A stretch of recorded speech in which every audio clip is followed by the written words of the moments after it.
बिस्मिल्लाहिर्रहमानिर्रहीम। अस्सलाम वालेकुम नाज़रीन, मैं हूँ साकिब बशीर। इस वक्त सुप्रीम कोर्ट पाकिस्तान में मैं मौजूद हूँ। यहाँ पे आज इमरान खान की तोशाखाना केस में 4 अगस्त के इस्लामाबाद हाई कोर्ट के फैसले के खिलाफ अपीलें थीं। दायरा इख्तियार था और उसके बाद अदालत से जो केस ट्रांसफ़र करने के हवाले से ये केस जो है वो सुप्रीम कोर्ट में इमरान खान लेके आए थे। 4 अगस्त को इस्लामाबाद हाई कोर्ट ने फैसला दिया था। 5 अगस्त को जो ट्रायल कोर्ट ने फैसला सुना दिया था। आज का जो समाअत का मुकम्मल अहवाल है वो मैं आपके सामने रखता हूँ, लेकिन इस्लामाबाद हाई कोर्ट को सुप्रीम कोर्ट ने हिदायत की है कि कल वो सस्पेंशन ऑफ सेंटेंस मतलब सजा मुअत्तली की जो दरख्वास्त है वो हाई कोर्ट कल सुनेगी। उसके बाद सुप्रीम कोर्ट 2 बजे केस की समाअत करेगी। बज़ाहिर आज की समाअत के बाद जिसकी जो सदारत है जो चीफ जस्टिस उमर अता बंदयाल कर रहे थे, इसके अलावा जस्टिस नकवी और जस्टिस मंदोखेल जो है वो भी इसके बेंच का हिस्सा थे। आज की समाअत के बाद अगर कंक्लूजन की बात की जाए तो बज़ाहिर ऐसे लगता है कि ये केस सुप्रीम कोर्ट जो है वो ये माइंड बना चुकी है कि ये केस जो है वो ख़त्म हो चुका है। ख़त्म किस तनाजुर में मैं आपको कहूँ कि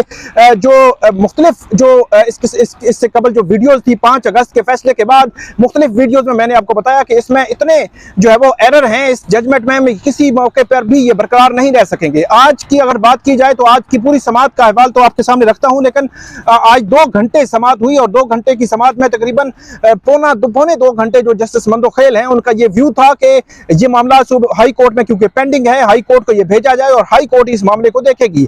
लेकिन आखिरी 15 मिनट में ऐसा एक ब्लंडर जो सामने आया, बार बार मैं आपके सामने रखता रहा हूं कि ऐसा ब्लंडर जो है वो जज जो है हुमायूं दिलावर ने किया है कि उस ब्लंडर को कहीं पे भी जो है वो डिफेंड नहीं किया जा सकेगा। वो ब्लंडर ये था कि उन्होंने एक दफा दायरा इख्तियार का फैसला जो है वो किया जिसको हाई कोर्ट ने कलअदम करार दिया, फिर उन्होंने फैसला किया, फिर हाई कोर्ट ने कलअदम करार दिया और हाई कोर्ट ने कहा कि आप इसको सुने और उसके बाद फैसला करें। तीसरी दफा बगैर सुने, बगैर आर्गूमेंट लिए, बगैर रीजनिंग दिए जो जज हुमायूं दिलावर हैं उन्होंने फैसला कर दिया जो फैसला कानून की नजर में कुछ नहीं है। आज जब अदालत जो जजेस हैं उनको बताया गया, जस्टिस जमाल मंदोखेल को यह बताया गया कि 2 दफा जब हाई कोर्ट ने उनका जो दायरा इख्तियार वाला जो फैसला था वो कलअदम करार दिया तो तीसरी दफा उन्होंने उसका बगैर सुने फैसला कर दिया और यह लिखा कि 2 दफा जो फैसला कलअदम करार दिया गया है उसमें जो रीजनिंग मैंने दी है वो रीजनिंग कंसिडर की जाए। तो जज जो जस्टिस मंदोखेल हैं उनकी जानिब से ये कहा गया कि ये कैसे हो सकता है कि 2 दफा जो हाई कोर्ट जिस जजमेंट को कलअदम करार दे चुकी हो उसकी रीजनिंग जो है वो तीसरी दफा आप ले आए। तो उन्होंने भी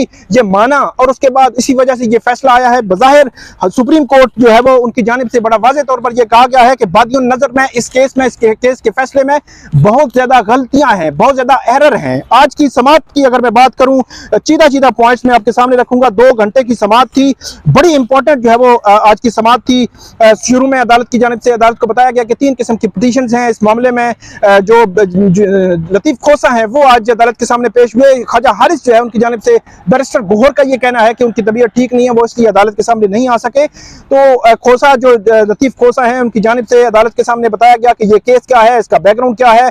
और उसके बाद जस्टिस नकवी उनकी जानिब से ये पूछा गया कि क्या दूसरे एमएनएज के खिलाफ कोई कंप्लेंट फाइल करने के मजाज हैं। तो जस्टिस जो खोसा हैं लतीफ खोसा उनकी जानिब से ये कहा गया कि अभी ये क्लियर नहीं है। बज़ाहिर मैं आपको बताऊं कि जो लतीफ खोसा हैं, जो सरदार लतीफ खोसा इमरान खान के वकील हैं, उनकी पूरी तैयारी नहीं थी क्योंकि इस केस को शुरू दिन से जो ख्वाजा हारिस हैं वो लेकर चल रहे हैं। ख्वाजा हारिस के फिंगर टिप्स पे थी सारी चीजें, लेकिन आज जो लतीफ खोसा हैं अगरचे उन्होंने केस तो अदालत के सामने रख दिया लेकिन उनकी तैयारी मुकम्मल नहीं थी। उसके बाद जो जस्टिस नकवी हैं उनकी जानिब से पूछा गया कि क्या प्रोविजन है, कोई प्रोविजन है कि एक मेंबर दूसरे मेंबर के खिलाफ कोई रेफरेंस दायर कर सकता है। तो उसके बाद जस्टिस मंदोखेल ने यहाँ पे शुरू में ही उन्होंने पॉइंट ये उठाया कि आपका केस तो हाई कोर्ट में उनकी अपील जो है वो पेंडिंग है, आपका जो केस यहाँ पे है सिर्फ उस पर बात करें। हाई कोर्ट में जब अपील पेंडिंग है उनकी जानिब से ये कहा गया कि अगर हम कोई जो आपकी पिटीशंस हैं अगर अलाउ करेंगे, मतलब अगर मंजूर करें तो फिर भी इफेक्ट होता है, मंजूर ना करें फिर भी इफेक्ट होगा, तो इसको भी आप जो है वो मद्देनजर रखें। उसके बाद जो अदालत की जानिब से जमाल मंदोखेल जो है उन्होंने बताया कि आपका फैसला जो है 5 अगस्त को हो चुका है। उसके बाद आप ये पिटीशंस आपकी ड्यूरिंग ट्रायल की हैं। जस्टिस जो उमर अता बंदयाल हैं उनकी जानिब से ये कहा गया कि हर हालत में सुपर स्ट्रक्चर जो है वो नहीं गिरेगा, ये कहा उन्होंने। और उसके बाद उन्होंने जो लतीफ खोसा हैं उनकी जानिब से ये कहा गया कि इमरान खान को 21 अक्टूबर के फैसले में 63(1)P के तहत नायल किया गया और उसके बाद उनके खिलाफ जो कार्रवाई शुरू हुई उसके बाद उन्होंने बड़ी डिटेल में बताया कि जो कंप्लेंट फाइल करना थी वो सेशन कोर्ट के पास, सेशन जज के पास नहीं होनी थी बल्कि मजिस्ट्रेट के पास होनी थी, लेकिन ये सेशन कोर्ट के पास डायरेक्ट जो है वो गई है, कंप्लेंट गई है। ये कंप्लेंट वहां पे भेजना ठीक नहीं था। जहां पे जस्टिस जो मंदोखेल हैं उनका ये व्यू था कि जहां पे जो कानून में सेशन कोर्ट लिखा हुआ है, तो लेकिन लतीफ कोसा का ये कहना था कि पहले मजिस्ट्रेट ने इस हवाले से देखना है और उसके बाद जो अगला स्टेज है उस स्टेज पे ये कंप्लेंट जो है वो जानी थी। उसके बाद ये केस जो है वो आगे बढ़ता है। अब उमर अता बंदियाल जो है उनकी जानिब से ये इस्तफसार किया गया कि ये बताएं कि इसमें आपने क्या व्यू लिया, क्या हाई कोर्ट ने या ट्रायल कोर्ट ने आपका जो पॉइंट था उसको नहीं देखा, क्या उसको जो है वो एड्रेस नहीं किया गया। तो लतीफ कोसा की जानिब से ये कहा गया कि वो पॉइंट, हमारे पॉइंट को एड्रेस नहीं किया गया।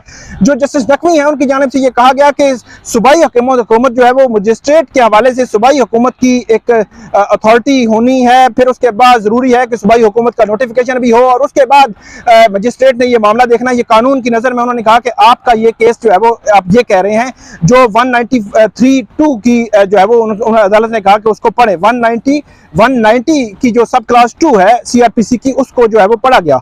उसके बाद जस्टिस जमाल मंदोखेल ये ने कहा कि आप ये कह रहे हैं कि वो कंप्लेंट फाइल नहीं कर सकते थे और किस कानून के तहत वो कंप्लेंट फाइल कर सकते हैं, और जो उन्होंने कंप्लेंट फाइल की वो दुरुस्त नहीं है, ये आप बताएं। यहाँ पे जो अदालत को लतीफ कोसा ने बताया कि जो कंप्लेंट फाइल करनी है वो इलेक्शन कमीशन ने फाइल करनी है, लेकिन यहाँ पे जो सेक्रेटरी इलेक्शन कमीशन है उन्होंने डिस्ट्रिक्ट इलेक्शन कमिश्नर को ये कहा कि आप जो है वो कंप्लेंट फाइल करें। उसके बाद अदालत की जानिब से मुख्तलिफ सवालात आते रहे। एक तो ये था कि डायरेक्ट मामला जो है वो मजिस्ट्रेट के पास जाना है, सेशन कोर्ट ने नहीं करना। दूसरा ये था कि इसमें जो कंप्लेंट फाइल होनी है वो इलेक्शन कमीशन ने करनी है। सेक्रेटरी जो इलेक्शन कमीशन है वो उसको आप इलेक्शन कमीशन की डेफिनेशन में नहीं ला सकते। ये पॉइंट हर जो है वो फोरम पर इससे कबल भी इमरान खान के वकला जो है वो उठाते रहे हैं। बज़ाहिर ऐसे लगता है कि ये केस जो है वो इमरान खान के हक में होता नजर आ रहा है। उसके बाद जो जस्टिस जो उमर अता बंदियाल हैं उनकी जानिब से ये कहा गया कि क्या हमें ये भी देखना चाहिए कि इस हवाले से क्या मामला ये हाई कोर्ट को भेजना चाहिए, क्या मजाज अथॉरिटी जो है ट्रायल कोर्ट या हाई कोर्ट, क्या उन्होंने इस हवाले से डायरेक्ट कोई फैसला किया है या नहीं किया, ये भी जो है वो देखा जाना चाहिए कि उन्होंने फैसला किया या नहीं किया। लेकिन अदालत के सामने जब ये फैसले पड़े गए तो उनमें वाज़ेह तौर पर वो चीज़ें थी कि हाई कोर्ट ने भी फैसला नहीं किया, हाई कोर्ट ने एक दफ़ा रिमांड किया, दूसरी दफ़ा रिमांड किया और तीसरी दफ़ा बगैर ट्रायल कोर्ट ने सुने हुए उसका फैसला कर दिया।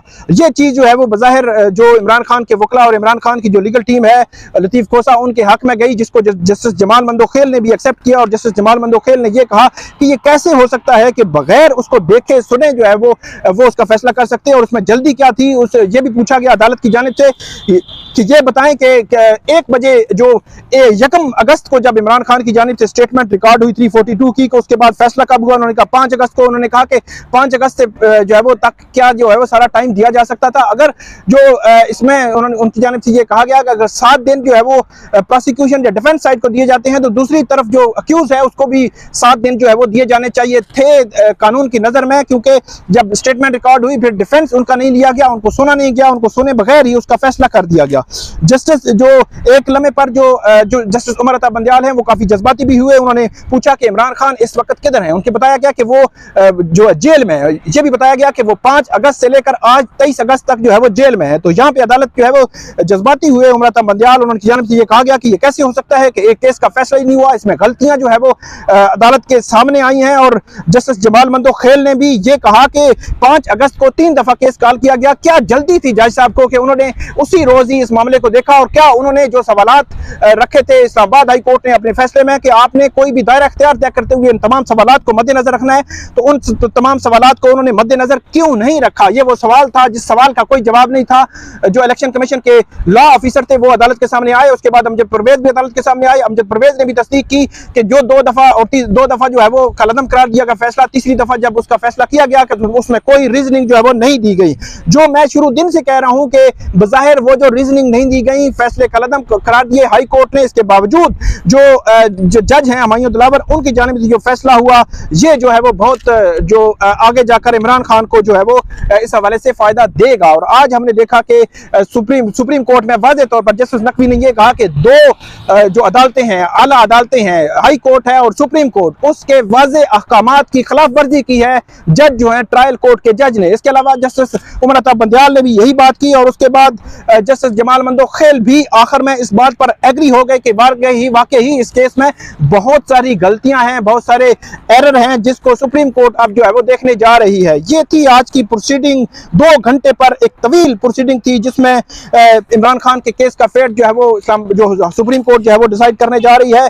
कल इस्लामाबाद हाई कोर्ट इस केस की पहले समाअत करेगी और उसके बाद दूसरे 2 बजे सुप्रीम कोर्ट में इस केस की समाअत होगी। सुप्रीम कोर्ट के आज के जजमेंट जो ऑर्डर उन्होंने लिखवाया है, उस ऑर्डर को अगर देखा जाए तो इमरान खान के खिलाफ ये केस खत्म हो गया। अब ये केस कैसे खत्म हो सकता है? कुछ जो है वो तरीकाकार ये भी हो सकता है कि इमरान खान के एक तो कल जो है वो उनकी सजा जो है वो मुअत्तल हो जाए, इमरान खान की रिहाई के ऑर्डर हो जाए और यहाँ पे सुप्रीम कोर्ट में जो हाई कोर्ट को इस्लामाबाद सुप्रीम कोर्ट जो है वो डायरेक्शन दे कि आप 2 मंथ में इमरान खान की अपील जो है वो डिसाइड करें। तो ये बहुत बड़ा रिलीफ होगा इमरान खान के लिए, क्योंकि अगर 2 मंथ में अपील जो है उनकी डिसाइड होती है, अपील कलअदम करार दी जाती है, तो इमरान खान की जो नाअहली है वो खत्म हो जाएगी। ये बहुत बड़ा रिलीफ होगा इमरान खान के लिए, क्योंकि वैसे अपील डिसाइड होते होते 2 साल लगते हैं। बहुत सारी वीडियोज में मैंने आपको बताया है, लेकिन आज की सुप्रीम कोर्ट की समाअत ये बता रही है कि बज़ाहिर ऐसे लगता है कि ये केस जल्द जो है वो डिसाइड होने जा रहा है और इमरान खान की रिहाई भी बहुत जल्द जो है वो उसका इम्कान है। लेकिन इमरान खान दीगर केसेस में उनकी गिरफ्तारी के लिए तमाम इंतजाम दूसरी तरफ से मुकम्मल कर लिए गए हैं। तो ये थी आज की सुप्रीम कोर्ट की प्रोसीडिंग। बड़ी इंपॉर्टेंट, बड़ी अहमियत की हामिल प्रोसीडिंग थी। कल अब इस्लामाबाद हाई कोर्ट में जो भी प्रोसीडिंग होगी वो हम आपके सामने रखेंगे और सुप्रीम कोर्ट में जो प्रोसीडिंग होगी वो भी हम आपके सामने रखेंगे। बहुत शुक्रिया।